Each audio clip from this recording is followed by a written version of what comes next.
Okay guys, so this is just a short video. So this is the turtle tank. As you can see, we've got sand substrate. We do have a nice big bit of driftwood. The two rocks sitting on top of this driftwood are only there to weight it down till it re-soaks itself. I didn't wash the substrate, so that's probably a big downer on my part. But we've got some Anubias nana stuck to the top of the log. Hopefully that dries out on the top of the log. We've got some native blue strickia here. We have some native dwarf green rush. We have some swampweed, and we have some Lepinotholius or something. I don't know. It's a small. These two are swamp plant. Actually, that's all a swampland plant. The blue strickia is more up north, but all the plants minus the Nubias here are native plants to Australia.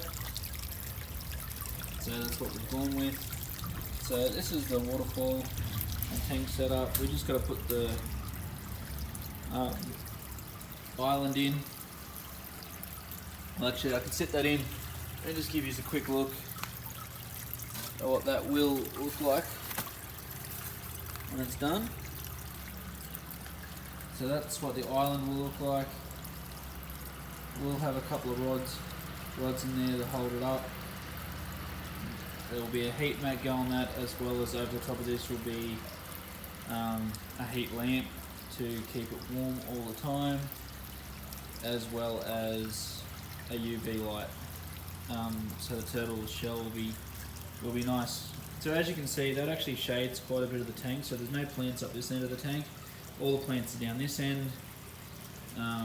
The heater is behind that log there, and the filtration comes in there and has a canister filter underneath, which feeds the waterfall.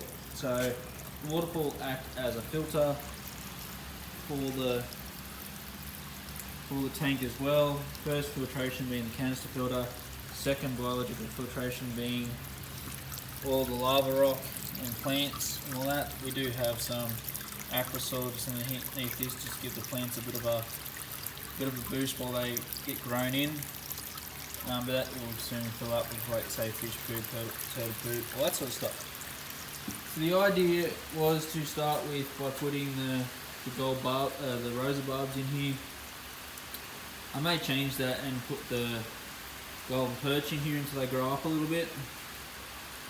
Then when the golden perch are done, I'm going to look at getting some Murray River rainbows and put in here as well. So I think this tank will be big enough for the Murray River rainbows. There is actually quite a bit of flow from the waterfall down to from the waterfall here down to the canister filter intake, which is over here in this corner. So there's a bit of flow there.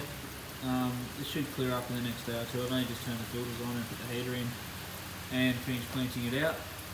So that should be all good in the next couple of days. So if you have got this far into the video, I am just letting you know that this is a Patreon only video. Patreon only video, and after a week's time I'll release it to Instagram. So if you're watching this on Instagram, it's been up for a week and we have everything sorted and ready to go. So thank you for watching, and I hope to see you in the Patreons, where you get to see all this a lot earlier than a lot of other people. It's pretty cheap. You'll also see a lot more photos and that of what's going on from day to day activities that I'm doing. And we're raining again, so you get to see day-to-day activities and what goes on, as well as behind the scenes like this one that you might have seen earlier, you might not have. So thank you for watching, guys.